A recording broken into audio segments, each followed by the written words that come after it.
du Seigneur. Nous vous saluons dans le nom de Jésus.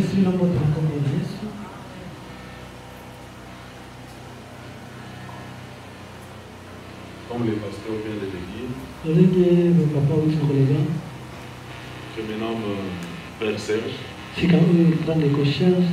suis vraiment content d'être parmi vous. Amen. Je ne me sens pas en dehors de la maison, et je me sens dans la maison. Comme le pasteur vient de le dire, j'étais dans sa discipline à lui. Beaucoup de jeunes gens me posaient la question, comment est-ce que tu vis avec le pasteur Benjamin? Amen. Et moi j'ai vécu avec lui. J'ai grandi dans cette discipline-là.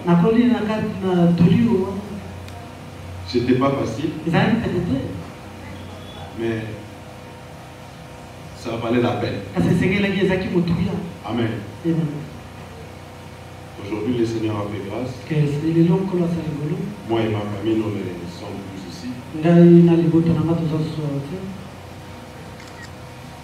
Je vais mettre premièrement les salutations de mon épouse. Quand je lui ai dit que j'irai prêcher chez le pasteur Benjamin, il m'a dit il faudra réitérer nos salutations. Alors je vous salue au nom de Jésus.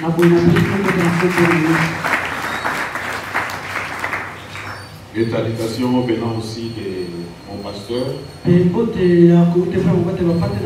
le pasteur là où j'ai évolué aux États-Unis. Avant de venir, il a prié pour moi. Il m'a dit, partout tu vas passer pour propager la parole du Seigneur. Tu les salis de notre part. Alors voilà pourquoi je vous salue au nom de Jésus.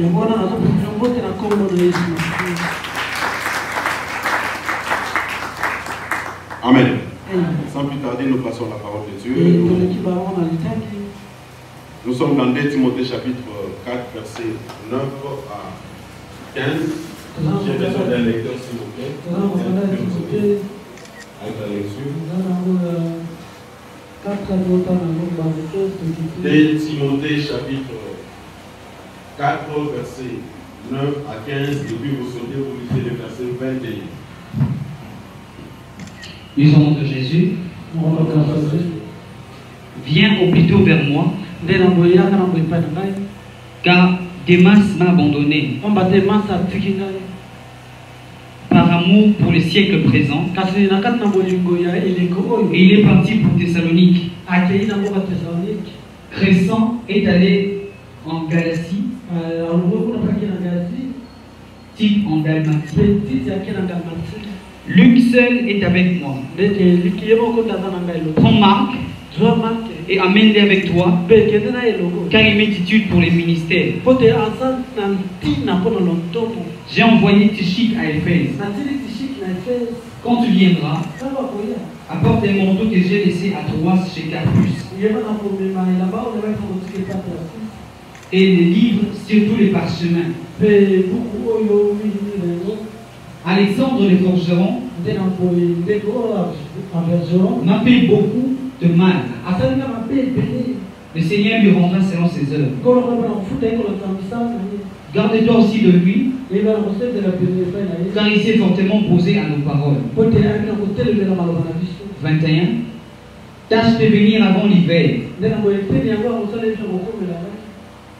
Ébulus, Pudens, Linus, Claudia et tous les frères te saluent.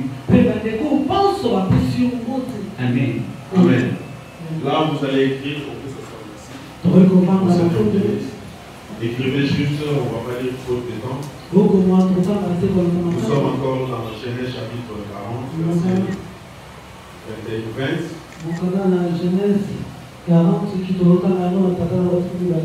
20 à 23. Nous avons encore Actes des Apôtres chapitre 15.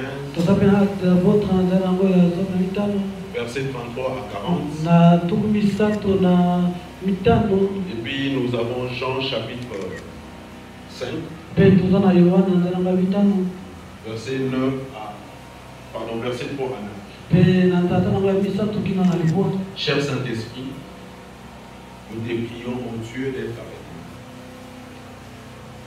Seigneur, accorde-nous la fidélité de transmettre dès que tu as donné cette parole.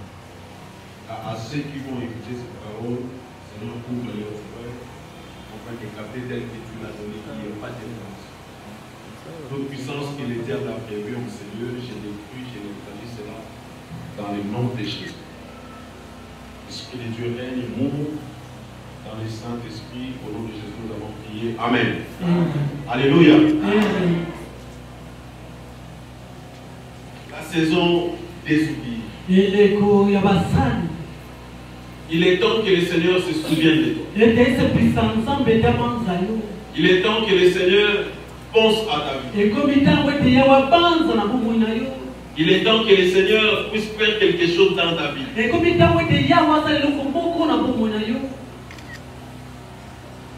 La saison veut dire une période de l'année où domine certains états de l'atmosphère. Je vais encore répéter.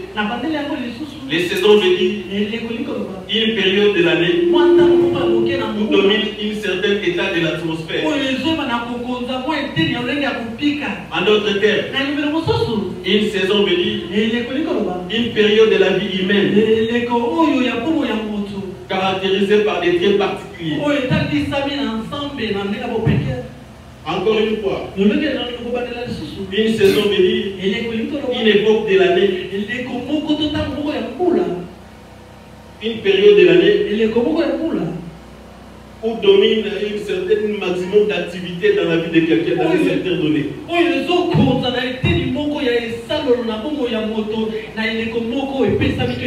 Bien-aimé, il est temps que le Seigneur puisse concentrer l'activité divine dans ta vie.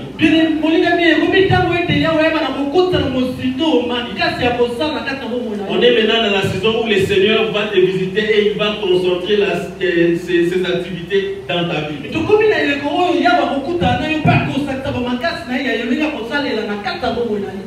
Nous qui vivons de l'autre côté, on sait bien comprendre les saisons. Quand on est à la saison sèche, c'est-à-dire à l'été, il y a toujours un changement. Dans votre valise, ou soit armoire, tu vas tout changer. Les habits que tu portes à l'été, ce ne sont pas les habits que tu vas porter à l'hiver. Ce ne sont pas aussi les activités que tu vas faire à l'hiver. Ce qui veut dire que tu vas changer tout. Alors quand tu aussi veux concentrer son activité dans ta vie, ce qui veut dire qu'il va te faire passer d'une saison à une autre. Si tu vivais dans la maladie, il va changer ces périodes de maladie, il va les changer en période de guérison. Si tu vivais dans la pauvreté, il va changer la période de la pauvreté en période de richesse. Ce qui veut dire que Dieu veut concentrer l'activité divine dans ta vie.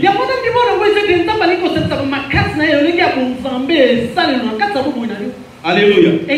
Ici nous voyons Paul. Paul est en train de faire une demande auprès de Timothée. Il dit tâche à venir vers moi. Ne traîne pas là-bas. Il faut venir si vite. Parce que là où je suis presque seul. Les bien-aimés qui étaient avec moi, ils sont tous partis. Maintenant j'ai des besoins, j'ai des désirs. Mais en venant, il ne faut pas oublier. Demande à Marc de venir avec toi. Je ne suis resté qu'avec Luc. Les autres sont partis. Alors j'ai besoin de l'aide. Alors mais cette aide-là, amène avec toi Marc. Parce que Marc, il m'est utile pour le ministère. Alléluia. Là, je vais parler de deux personnes. Des caractéristiques des personnes qui ont été oubliées. Il y a des personnes qui ont été oubliées à cause de leurs propres erreurs. Tu peux être là, tu as été oublié à cause du péché que tu as commis. Tu es là, tu as été oublié à cause de l'erreur que toi-même tu as commis. Mais il est temps que le Seigneur se souvienne de mes. Ici, nous voyons la première personne, c'est Marc. Marc, il a été oublié. Pourquoi? Quand nous regardons dans Actes chapitre 15 que je vous ai donné, là vous allez voir l'histoire où Marc avait abandonné Paul. Alors quand il les avait abandonnés avant,